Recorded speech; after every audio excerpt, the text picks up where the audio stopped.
everyone. My name is Princess Aurora, and I'm so glad that you're able to join us today for our story time.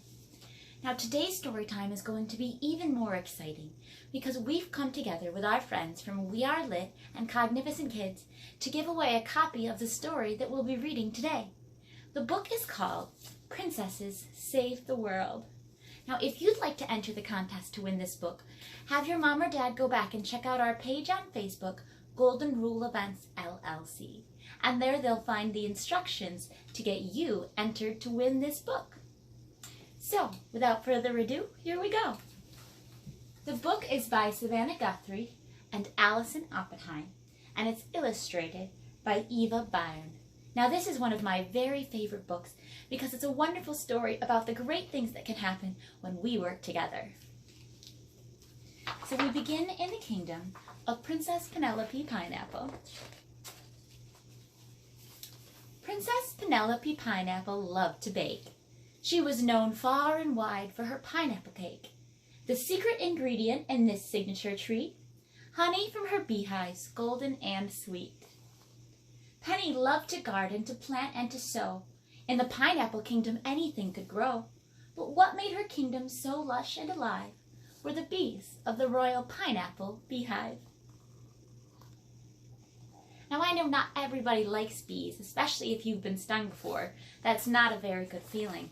But bees are actually very important, and in the story we're going to find out why. She'd bring veggies to market and bouquets to her mother, thanks to bees carrying pollen from one plant to another. Penny's kingdom was colorful, orange, green, and blue, peonies, parsnips, and pumpkins too. It sounds to me like everything that grows in the pineapple kingdom begins with the letter P. One day, the princess, at work at the hive, received a rather shocking surprise. Miss Fussy, with an envelope signed SOS, a message from the Strawberry Kingdom in distress. Now, Miss Fussy is Princess Penelope's cat. So you can see her right down in the corner there. She's holding that special letter. The royal duo took off in a jiffy. In matching sailor suits, they felt quite spiffy.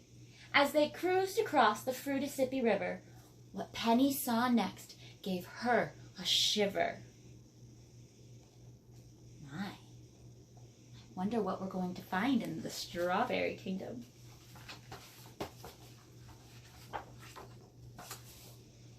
Thank the stars you're here, Princess Sabrina Strawberry sighed. Our fruit is all gone, she said as she cried. She pointed to fields of empty vines, where berries once thrived in the warm sunshine. Something's wrong, she said. I planted my seeds, but the only things growing are tangled up weeds. None of our crops are healthy this year. There's no fruit, no jam, no smoothies, I fear. Without bees, we can't pollinate all the flowers. We need new hives and a good rain shower. Penny's eyes lit up. She had bees in her care. With millions at home, she'd have plenty to share. So you see, bees have a very important job. They carry pollen from one plant to the next. If we didn't have any bees to pollinate our plants, we wouldn't be able to grow flowers or fruits or vegetables or lots of other things that we like to eat. The Princess Pineapple knew just what to do. She'd call every other princess she knew. We'll be back, she said to her friend in need. And with Miss Fussy at the helm, they sailed home at top speed. Back home and wearing her thinking glasses, Penny began gathering the royal lasses. This job would need teamwork and cooperation. A princess conference this Friday, calling all the fruit nations.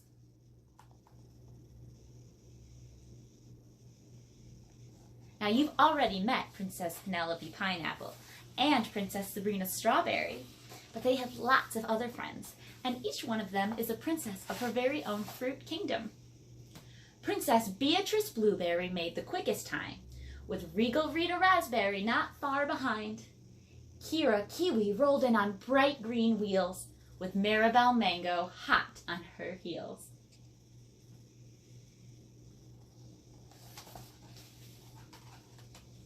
Wonder what the other princesses are going to do. Next to arrive was Princess Audrey Apple.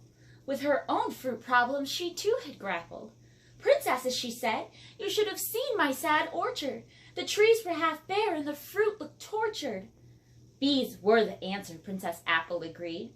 "So let's all bring bees to this kingdom in need." "Are you in?" Penny asked, with fingers crossed. "We must work together or all will be lost." One after the other, the ladies reported for duty. Princess Plum raised a cup to all things fruity. The princesses, united, did a happy dance. They loved to help others, and this was their chance. It's nice to be able to help others. Sometimes you just have to keep your eyes open for an opportunity when you might be able to help someone else. Princess Blueberry gathered supplies, while Princess Apple supervised. They created new hives for Penelope's bees to travel across the river with ease. I love this page because it shows how everyone is working together. Everyone has a job to do.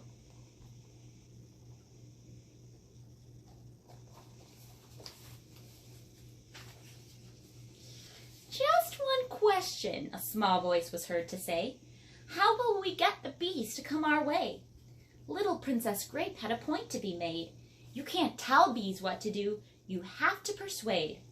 Just then Penny took charge of the matter. Her voice rang out above all the clatter. "I've long cared for bees and I know them well. If there's one thing they'll follow, it's an alluring smell."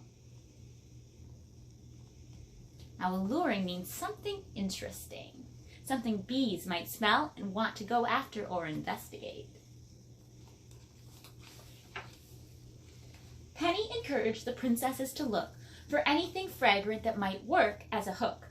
Out of their bags they pulled all things smelly: perfume, peppermints, peanut butter, and jelly.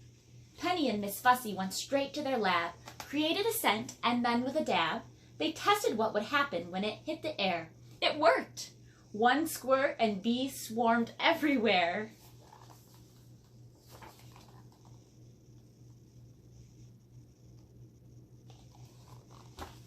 Now their potion, they're going to call it Eau de Beautiful, as you'll see on the next page. With Eau de Beautiful, Penny led the way, and the bees buzzed on over to follow her spray. Each princess then ran to grab an oar, to row the new hives to strawberry shores. There's all of our princesses working together in the boat to bring over those new hives full of bees for Princess Sabrina Strawberry. Princess Strawberry let out a joyful cry as the boat reached the dock and the bees filled the sky. "You did it!" she squealed to the girls with glee. "Thank goodness for Penelope, our real queen bee."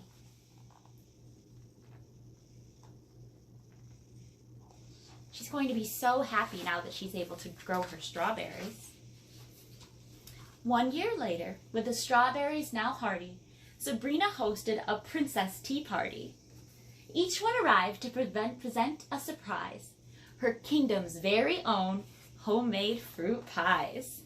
That sounds like a party I would like to go to.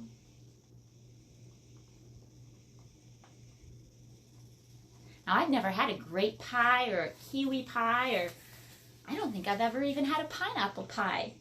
So I would love to get a chance to taste those dishes. And every year on that day, they remember their feet, and that fruit is delicious, and friendship so sweet.